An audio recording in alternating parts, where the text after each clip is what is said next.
Welcome to Sonara's Deep Dive. Welcome to the Deep Dive, where we take complex history and science, distill it down, and deliver the absolute best nuggets of insight directly to you. Today, we are traveling deep into the ancient Mediterranean world. We're going to explore a figure who, well, cast a shadow of influence over kings, emperors, and entire civilizations for nearly 2 millennia. I'm talking about the Oracle of Delphi, more formally known as the Pythia. That's right. I mean, when you think about institutions of power in the ancient world, it's hard to ignore this one woman. Channeling the god Apollo from her seat in central Greece, she wielded this a divine authority that genuinely impacted colonization routes, declarations of war, legal systems, pretty much every major political reform of the age. Yeah, it's staggering. So our mission today is a real deep exploration. We want to unpack the Pythia's identity and evolution. Who was this woman? We're going to try and dissect the intense, sort of multi-layered rituals she performed to channel the divine pneuma or breath. And maybe the most fascinating part, we're diving into the dramatic and frankly often contradictory modern scientific attempts to explain her trance state. Was it really divine possession, or was there some kind of intoxicating natural element at play? Exactly. And you can't really understand the power of the prophecy without first understanding the power of the place itself. Delphi wasn't just picked at random. It's situated high on the slopes of Mount Parnassus, and the Greeks considered it the absolute omphalos, the navel, the literal center of the world. Center of the world, wow. Yeah, it was seen as the physical and spiritual nexus point, where the mortal and the divine really intersected. When you look at pictures or reconstructions of Delphi, the location itself just screams importance, doesn't it? It's spectacular. It rises so dramatically from the Gulf of Corinth, kind of tucked into this sheer cliff face. It really does. And culturally, this site wasn't just like beautiful scenery. It was foundational. It housed the famous Temple of Apollo, of course, but also that Omphalos stone legend says it was a meteorite marking the world's center and the sacred springs, which were vital for all the purification rituals. Right, the springs. And that Omphalos stone, there's a myth about that too, isn't there? About Zeus. The story goes that Zeus released 2 eagles from opposite ends of the earth, and they flew towards each other and met exactly at Delphi. That collision point marked it as the cosmic center. So the whole area was just imbued with this undeniable sacred geography. Okay, but what's really illuminating, and something our sources really stress, is that the religious authority there wasn't always Apollo's. It changed, right? It reflects this really profound mythic shift in Greek history. That's a crucial point. It shows a shift from an older, maybe matriarchal religion to the newer patriarchal one we associate more with classical Greece. How so? Who was there before Apollo? Originally, Delphi was devoted to Gaia, the Earth Mother. Her cult was deeply tied to what they called chthonic powers, the underworld, fertility, the primal life-giving forces of nature itself. Gaia makes sense. And the name Delphi itself. Well, it's thought to be derived from Delphis, which means womb. That reflects this early connection to Earth's reproductive power and also its prophetic energy. So the prophecy, initially it wasn't coming from a rational god of light like Apollo, but from the raw Earth itself, like earthquakes or vapors. Correct. Gaia's oracle, in the beginning, spoke through natural phenomena, maybe the rustling of leaves, earthquakes, or, most importantly for later, through vapors rising directly from the ground. The natural breath of the earth, if you will. And wasn't there a guardian? The serpent? Yes.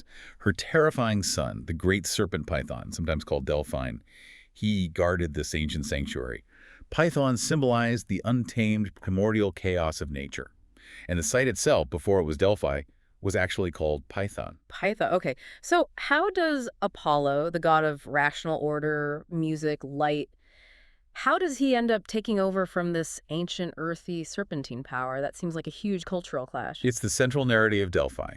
Apollo, searching for a place to establish his own oracle, a more, let's say, ordered one, travels to Python, and he hunts down and slays Python with his arrows. It was incredibly violent, but also profoundly symbolic. Symbolic of what? Order conquering chaos. Pretty much. It represented the triumph of Apollonian enlightenment and rationality over the primordial earthbound chaos that Python and Gaia embodied. It sounds almost like a hostile takeover. The new god of reason sort of subjugates the old goddess of instinct, but he needs her power source. That's the interesting compromise, isn't it? Apollo couldn't just erase the site's power. In fact, he had to undergo ritual purification himself, even served a symbolic year of exile to atone for killing Gaia's sacred creature. Ah, so he had to respect the old ways, even as he replaced them? Exactly. That penitence ensure the new cult kept that essential, irresistible element of the old earth mysteries. And this is where the Pythia's title comes in. From Python. Yes. The priestess was named Pythia in remembrance of the slain serpent. Some say the name might come from Pythian, meaning to rot, referring to the supposed stench of Python's decaying body in a fissure below. Wow. So the very name these women carried acknowledged the darkness, the violence of the site's origin, even while they served the god of light. Precisely. And architecturally, they built the Temple of Apollo directly over Gaia's original sacred spot. The inner oracle chamber, the adnaton, was positioned to symbolically and maybe literally layer the new patriarchal order over the older matriarchal one. So they kept the Earth's energy, the physical source, but rebranded the spokesperson as Apollo. Very clever. They harnessed the power but changed the management, you could say. Okay, let's zoom in now on the human element at the center of all this. The Pythia herself. She was the high priestess of Apollo, not really a fortune teller in her own right, but seen as the god's earthly mouthpiece, right? Channeling his pneuma, his spirit or breath. Exactly. It was a position of just immense spiritual authority. But, and this is key, it was also defined by a really unique set of constraints. How so? What constraints? Well, her role was unique because she was the medium, the vessel, absolutely necessary to translate Apollo's cosmic will into something humans could, use. So paradoxically, she was arguably the single most influential woman in the ancient world, but her selection, her authority, the whole structure around her was entirely controlled by men. Ah. And the requirements for being the Pythia, they changed over time, didn't they? It wasn't always the same profile. No, it evolved quite significantly. Originally, the role was held by a young virgin. Why a young virgin specifically? The idea, it seems, was purity. They wanted a blank slate, someone totally receptive, a pure vessel for the divine spirit. Youth and virginity symbolized absolute dedication to Apollo, free from mortal ties like marriage or children. And importantly, she was chosen for her character, her moral standing, not necessarily noble birth. Just a good, local, pure girl. Okay. But that system, focusing on youth and purity, eventually ran into a major problem. It did, a crisis, really.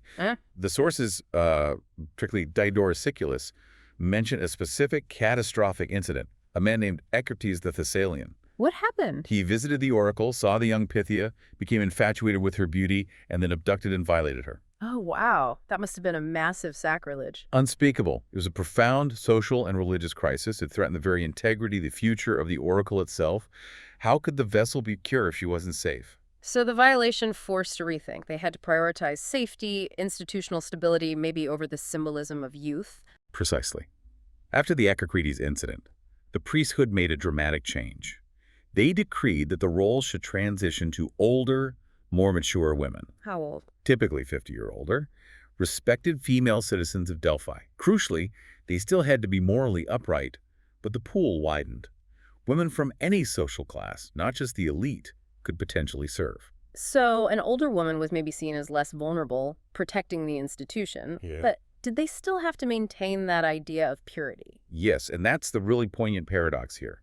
These women, who were often married, maybe had children, they were required to completely renounce their former lives. Renounce everything. Yeah. Family, identity. Everything. And they had to adopt the traditional white virginal robes of the original young Pythias. So they were still presented as pure vessels, even if their life experience was different, a necessary fiction. A necessary fiction, exactly. It maintained the symbolic justification for their direct communion with Apollo, even if the reality was more complex. Which brings us back to that gender dynamic you mentioned. The woman speaks the word of God, but men manage the message. That division of labor is absolutely critical to understanding how Delphi worked and why it lasted so long in patriarchal Greece. The women served as the ecstatic medium. They provided the raw material, the frenzied, often unintelligible divine communication. That very chaos helped validate the idea of genuine possession. Right, because it didn't sound like calculated speech. Exactly. But the male priests and the temple administrators, they held the real institutional power. They were the gatekeepers, the interpreters, the editors, essentially. You got it. They controlled the recording, the interpretation, and that crucial step of translating the ecstatic utterances into something structured, usually ambiguous hexameter verse, sometimes prose. They filtered the raw divine chaos through the lens of Apollonian wisdom. They were the essential intermediaries between the Pythia's spiritual state and the consultant's practical, often political, needs. So the priests ensured the oracle was always useful and, maybe more importantly, always seen as infallible. That was the goal. The ambiguity they crafted was key to that infallibility. Okay, so let's say you're a powerful figure back then, like King Croesus or maybe the Athenian general Themistocles. You decide you need Apollo's advice. You arrive at Delphi. It wasn't like just walking in for a quick chat, was it? Oh, absolutely not. Far from it. The whole process of consultation was wrapped in meticulous ritual, strict scheduling, and frankly, significant expense. It was a highly organized bureaucracy. So, first hurdle, timing. You couldn't just go anytime. Nope. Consultations were only permitted on specific days, typically the 7th day of each month. Only once a month. Pretty much. And only during the 9 warmest months of the year. Why only then? The myth was that Apollo himself was absent during the 3 winter months. He supposedly went off to Hyperborea, and Dionysus took over Delphi temporarily. Prophecies ceased during that time. Wow, so you could travel hundreds of miles, show up in, say, December, and be told, sorry, the god's out of office. Essentially, yes, which must have been incredibly frustrating. And perhaps that inconvenience added to the value and led to ways to jump the queue. Ah, paying for privilege. Definitely. Access was tiered by prestige and payment. Priority access, called promantia, was a major political perk. City-states or wealthy individuals who made continuous substantial donations, think tributes from places like Lydia or certain key allies of Sparta. They earned the right to bypass the regular system, which involved drawing lots. And for everyone else, they're regular visitors. Regular visitors, or consultants as they were called, still had to pay a significant fee. They had to buy special sacred honey cakes. And crucially, they had to pay for the required animal sacrifice. What kind of animal? Usually a goat. And this sacrifice was a critical gatekeeping moment. How so? It wasn't just about the cost. No, it was an omen in itself. Imagine you've invested all this time, money, political capital just to get there, and your entire visit hinges on whether a priest likes the look of a goat's liver. Seriously? The liver? Yes. The consultant would present the goat. It would be sprinkled with cold water. If the goat shuddered appropriately, that was a good sign the animal accepted its fate, meaning the god was willing to speak. And if it didn't shudder? Bad sign. But even if it did shudder, it was then sacrificed, and a male priest immediately examined its liver and other internal organs. If the organs looked unhealthy, misshapen, or showed any unfavorable signs, that was it. The consultant was sent home, rejected by the god, before even getting near the Pythia. Wow, talk about pressure. That system pretty much guaranteed the oracle only spoke when the omens and maybe the priests felt conditions were right. Exactly. No bad omens, no immediate chance for the prophecy to seem like a failure from the get-go. Okay, so let's say your goat passes the test, the omens are good. What happens next? The Pythia has her own preparations, right? Yes, intense personal preparation. She would perform her own purification rites, probably bathing in or drinking from the sacred Castalian Spring nearby. Then she'd burn laurel leaves, Apollo's sacred plant, drink more holy water, and according to the ancient accounts, this is when she would inhale the specific vapors, the pneuma, rising from that fissure in the earth. All about cleansing, preparing herself to be that pure vessel we talked about. Physically and spiritually, yes. And then finally she would enter the inner sanctum, the adyton. Describe that space. It was off limits to almost everyone, wasn't it? Completely off limits except for the Pythia and maybe 1 or 2 attendant priests. Inside the adyton, she would take her seat upon a tall, bronze tripod. This tripod was supposedly placed directly over the fissure where the vapors emanated. She'd be holding laurel reeds, maybe a dish of spring water. And then the trance. As the vapors, or the god spirit, allegedly rose, she would fall into a trance state. And it's from this state that she delivered the prophecy. When it wasn't clear speech. Almost never, according to descriptions. It was often highly incoherent, frenzied shouts, unintelligible cries, maybe just fragmented, rambling phrases. Which the priests then had to make sense of. Exactly. The attending male priest would carefully record these utterances, organize them, and then translate them into those famously ambiguous verses or statements that the consultant would receive. That uncontrollable delivery, that frenzy, that must have been what truly convinced people they were witnessing divine possession. Absolutely. Yeah. The very incoherence was proof, in their eyes, that this wasn't the woman speaking anymore. It was the god overwhelming her mortal form. Okay, so for, nearly 2,000 years, the explanation was simple. Apollo possessed the Pythia. His pneuma, his breath or spirit, came up from the earth, maybe from where Python rotted, and entered her, divine intervention. That was the accepted truth, the core belief that sustained Delphi. and it held sway right up until modern scientific investigation began. Interestingly, though, for a lot of the 20th century, archaeologists excavating the site, particularly the French School of Athens, who did a lot of the major work, they actually dismissed the whole idea of a fissure and vapors. They thought it was just myth, or maybe priestly trickery.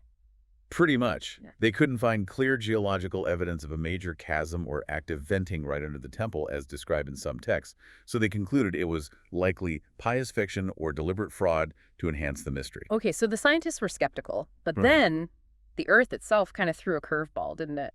Thanks to geology research starting around the 1990s. That's where the story takes a really fascinating turn.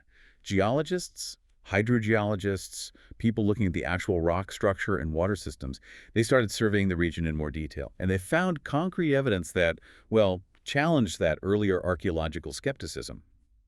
Modern studies confirmed the Temple of Apollo wasn't just built on stable ground. It stands very near the intersection of two major geological faults. Fault lines, like earthquake zones. Exactly. The Delphi Fault and the Kurna Fault. They cross paths right near or possibly beneath the temple site. And what kind of rock are these faults running through? Does that matter? It matters hugely. They pass directly through layers of bituminous limestone. Bitumen, like asphalt, tar. Sort of. It's limestone, rich in organic compounds, hydrocarbons.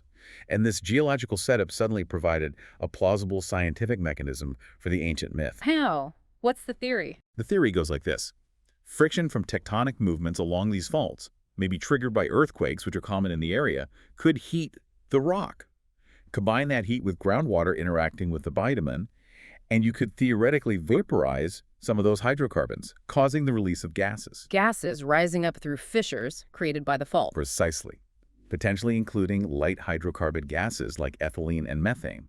Suddenly, this geological reality seemed to align perfectly with those ancient accounts of pneuma, a breath or vapor rising from the earth. Okay, ethylene and methane.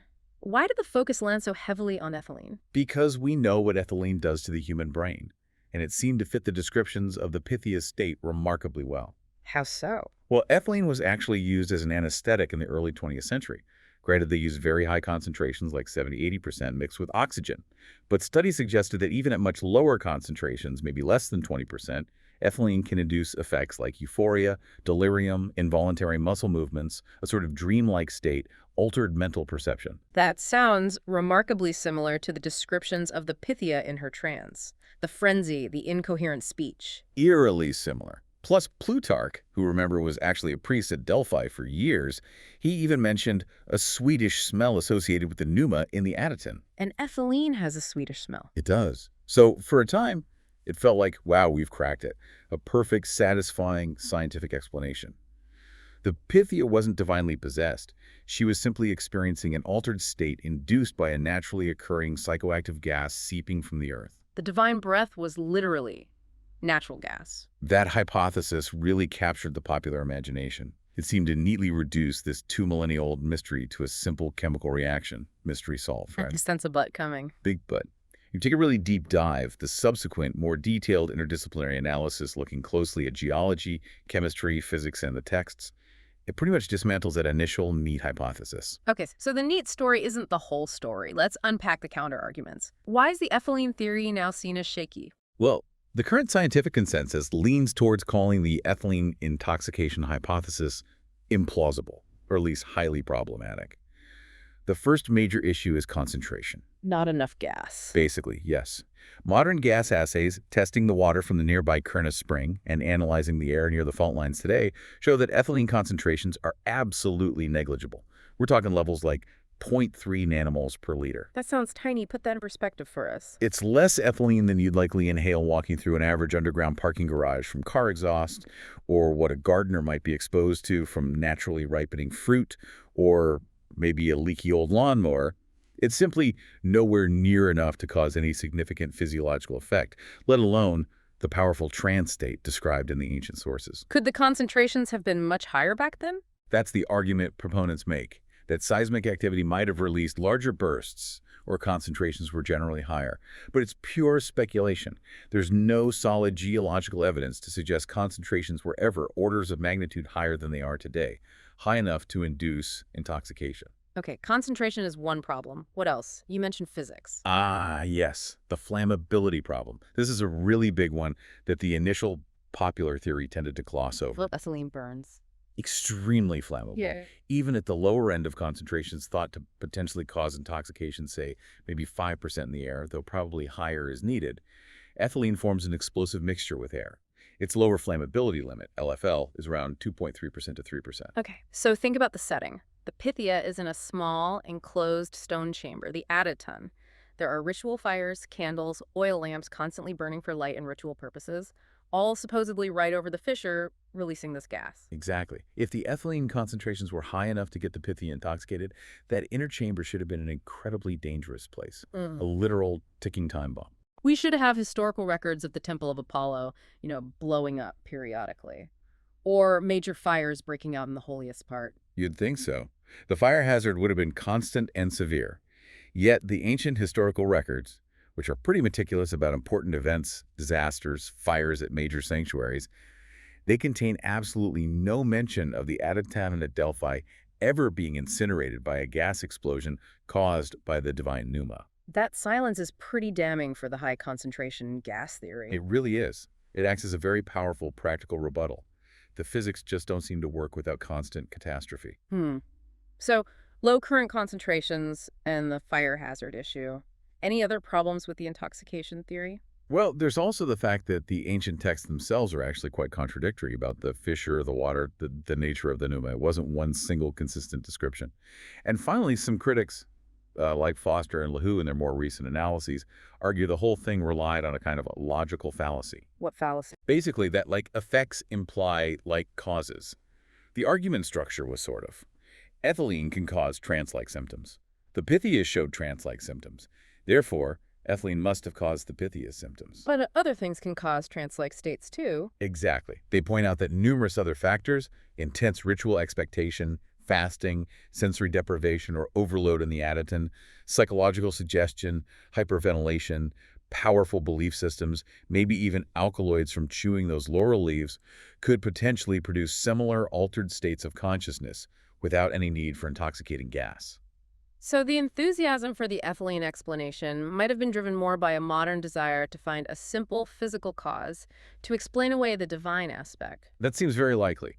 It's a compelling narrative science demystifies ancient religion. But in this case, the deeper scientific evidence from geology and physics makes the simple gas explanation look highly improbable. So the mystery of the trance, it's still kind of open? Very much open, I'd say. The gas theory hasn't held up well under scrutiny. Okay, so regardless of how the Pythia entered her trance, divine possession, gas, psychology, whatever the utterances that came out, once processed by the priests, carried immense weight. And you mentioned earlier that a key characteristic of these prophecies was their ambiguity. Absolute ambiguity. You could argue it was the secret ingredient to the oracle's incredible longevity and perceived infallibility. 2,000 years is a long time to stay in business. The priests took the Pythia's raw, maybe incoherent pronouncements and crafted them into these cryptic riddles, often in hexameter verse, or just deliberately vague prose statements. Why? What was the benefit of being vague? It meant the oracle could never truly be wrong. No matter what actually happened afterwards, the priest or the supplicant could always reinterpret the ambiguous prophecy to fit the outcome. Self-fulfilling or post-event rationalization. Can you give us a classic example? The textbook case, the one everyone quotes, is King Croesus of Lydia. Hugely wealthy, powerful king facing a major strategic choice. Lydia versus Persia, right? Exactly. Croesus was thinking about attacking the rising Persian Empire under Cyrus the Great. He sent incredibly rich gifts to Delphi, testing the oracle first, actually. And Delphi apparently passed, and then asked the crucial question, should I attack Persia? And the Pythia's response via the priests? Was the famously cryptic line, if you cross the Halys River, a great empire will be destroyed. Okay. Seems positive if you're Croesus. You assume it means Persia's empire. That's exactly how he heard it. He interpreted a great empire as the enemies. He took it as a green light, a divine guarantee of victory for his side. So he crossed the river, attacked, and was utterly crushed by Cyrus. His own Lydian empire was destroyed. Ouch. What happened when he complained to the oracle? Did he get a refund? No refunds. When he protested, sending messengers back saying he'd been misled, the priest calmly replied something like, The prophecy was perfectly fulfilled. Apollo said a great empire would be destroyed, and one was. You simply fail to ask which empire. Wow. Heads I win, tails you lose. The oracle remains infallible. Precisely. The ambiguity protected the institution. Okay, that's an example of maybe misinterpretation leading to disaster. What about a time it worked out well? A great example is Themistocles and the Athenians, facing that massive Persian invasion under Xerxes. This was an existential crisis for Athens, maybe for all of Greece. The Athenians sent to Delphi, desperate for guidance. The first oracle they received was apparently terrifyingly negative, just predicted utter ruin, destruction, flee for your lives. Not very helpful. No. But Themistocles, ever the politician and strategist, persuaded the Athenians not to despair, but to go back and ask Apollo for a second, hopefully better answer, pleading as supplicants. The second response was still quite grim, but it contained one sliver of hope. Though all else be captured, Zeus grants Athena a wooden wall to keep you safe. And something about Salamis. Oh, wooden wall. Okay, that's still pretty cryptic. How did they interpret that? Well, there was debate. Some conservative Athenians thought it meant literally hiding behind the old wooden defensive stockade on the Acropolis. Which would have been suicide against the Persians. Probably. But Themistocles argued powerfully that the oracle was speaking metaphorically. The wooden wall, he insisted, referred to their ships, the newly built fleet of Athenian triremes made of wood. Ah, the navy. Yes. He convinced the Athenians to evacuate the city, trust their fleet, and confront the Persians at sea near the island of Salamis. Which led to the famous Battle of Salamis. A decisive Greek victory that arguably saved Greece. And afterwards, the oracle was hailed as correct again. The wooden wall did save them. Themistocles just interpreted it correctly. It really seems like the oracle often functioned less like a magical fortune teller and more like a, what would you call it, an ancient management consultant. That's actually a great analogy. Or maybe a risk assessment service with divine branding. Leaders in city-states use the oracle not just for yes-no answers on war, but to get sanctioned guidance on huge undertakings. Things like colonization, where should we send our people to found a new city? What religious rites are needed? Or questions of law, justice, piety, resolving internal disputes. It provided the crucial moral and religious legitimization needed for these major, often risky societal projects. And this wasn't just a Greek thing, right? This influence continued well into the Roman era. Absolutely. Delphi and the Pythia retained enormous prestige under Roman rule for centuries. Roman emperors and generals understood the value of divine endorsement. Any specific examples? Which emperors consulted Delphi? Several did. Hadrian, for instance, visited before he became emperor. He apparently drank from the Castalian Spring, sought guidance, and was reportedly told by the Pythia that he was destined for imperial power. And did he believe it? Seems like he did. Later, as emperor, he showed his appreciation, but also maybe his control, by having the Castalian Spring enclosed or covered, perhaps to prevent other ambitious rivals from getting the same prophetic blessing. Huh. Controlling the source? What about someone like Nero? He seems like he'd have a complicated relationship with the oracle. Very complicated.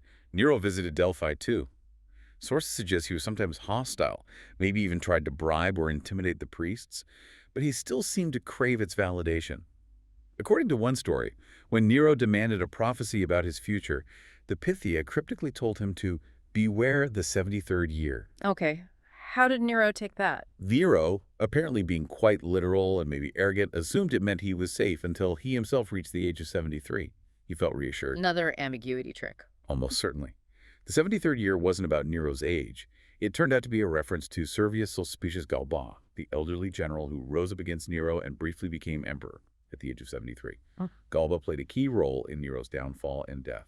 Wow. The prophecy was right again, just not in the way Nero expected. Exactly. So these prophecies, this whole institution, it became deeply woven into Roman religion and statecraft. It symbolized a continuity between the revered Greek past and the current Roman imperial power, lending divine sanction to Roman rule. Apollo's words still mattered to the masters of the world. And it's important to remember, Delphi wasn't just this intense, serious place of life and death processes. To really appreciate its role, we have to see it as much more. It was also a massive cultural hub, a center for arts and athletics, reinforcing its status as the Pan-Hellenic center, a place that fostered unity among those often squabbling Greek city-states. Right, through festivals and games, like the Olympics, but at Delphi. Exactly. The Pythian Games were huge. Held every 4 years, in between the Olympic Games, they were second only to the Olympics in prestige. And unlike the Olympics, which were purely athletic, the Pythian Games deliberately fused sport with culture.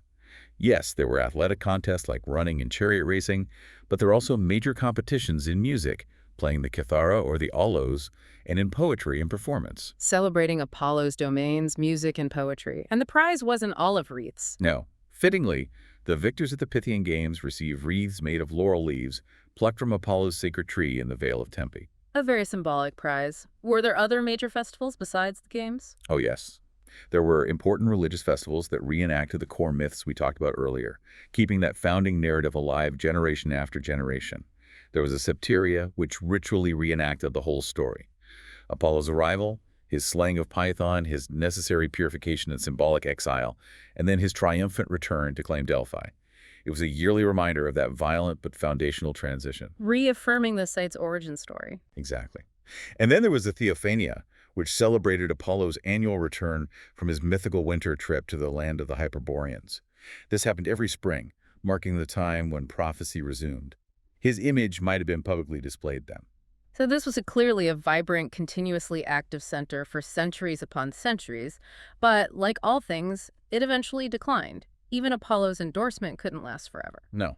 The decline was gradual, really starting around the 4th century BCE. Political instability in Greece, wars, invasions by groups like the Phocians who even looted the treasury. These things damaged its resources and its credibility.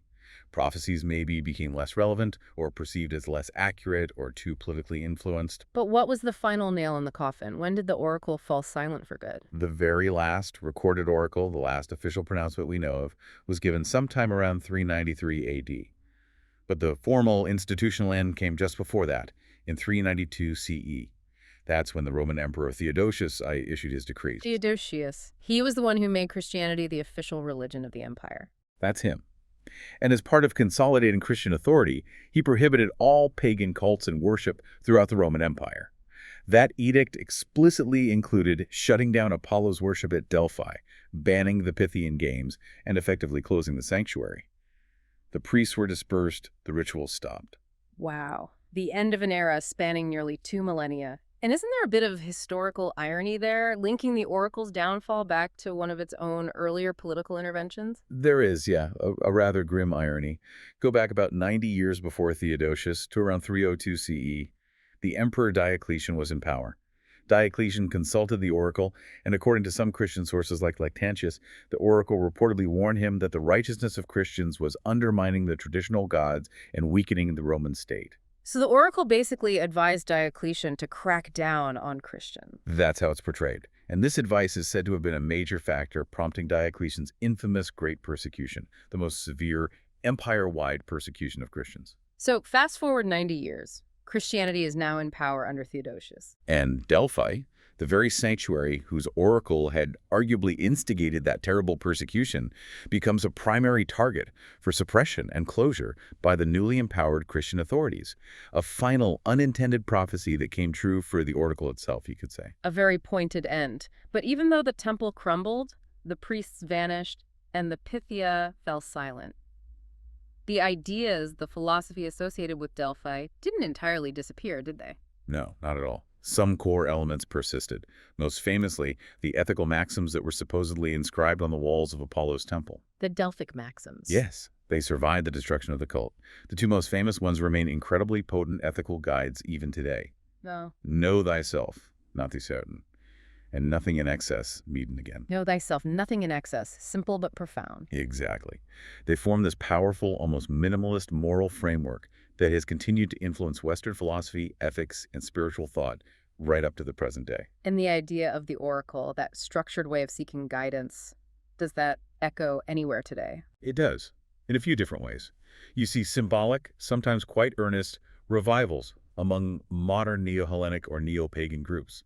They might attempt limited ritual reenactments, purification rites, burning laurels, invoking Apollo, or sometimes Gaia trying to reconnect with that ancient archetype of divine-human dialogue. Interesting. But maybe the most surprising legacy is in a totally secular field, decision science. Yeah, that's quite fascinating. The Delphi method. It's a well-established forecasting technique used in business, technology assessment, policy making, even psychology research. And it's named after the oracle. Why? Because its structure deliberately mimics the ancient process. The Delphi method involves surveying a panel of experts anonymously on a particular question. Their opinions are collected, summarized, and fed back to the panel, who then refine their judgments over several rounds. The goal is to move towards a reliable consensus, filtering out noise and bias through structured, iterative consultation. Much like the priests presumably refined and structured the Pythia's utterances through a process of interpretation and feedback. Wow. From ancient Greek prophecy to modern corporate forecasting, that's quite a legacy. The oracle's influence really does endure in unexpected ways. Hashtag outro. When you pull it all together, this deep dive really shows us that the Oracle of Delphi was this unique, unparalleled intersection. It was myth, it was raw political power, it was maybe even geology, all fused together. And the immense spiritual authority, it really rested with the woman, the Pythia, the medium herself. But that power was so meticulously channeled, controlled, managed by the ritual framework, and, maybe most critically, by the calculated ambiguity crafted by the male priests. It is remarkable, isn't it, to think that this one position, held by this succession of women who often had to completely sacrifice their individual identities for the role, ended up dictating so much of the high-level strategic thinking of the entire ancient Mediterranean world for, well, almost 2,000 years. It really is staggering. And if we circle back to that central tension we explored, the science versus the spirituality, the gas versus the god, we're kind of left with a final powerful riddle, aren't we? If the trance was somehow influenced by natural phenomena, by gases, even if we reject the simple high-concentration ethylene theory and consider more complex possibilities, what does that really mean for our understanding of ancient belief? What does it mean if the most authoritative divine counsel in the ancient world relied, at least in part, on what we might now categorize as a natural, perhaps mildly intoxicating environmental factor? Yeah, that's the big question. Did that potential chemical reality somehow validate the prophecy in their eyes? Did it make it feel more real because the god's breath literally seemed to rise from the earth, just as the founding myth promised? Or does this whole incredible story just demonstrate a profound, maybe universal human need? A need for guidance, for certainty, for connection to something absolute. A need so powerful that will readily weave any natural phenomenon, intoxicating, geological, inexplicable, into the most compelling, enduring myths of order, destiny, and divine will. That question, much like the best Delphic pronouncements themselves, remains entirely open for your own interpretation. Thanks for tuning into Sonara's Deep Dive. Don't forget to subscribe so you won't miss any of our future episodes. I bring you fresh content every week. Thanks for listening.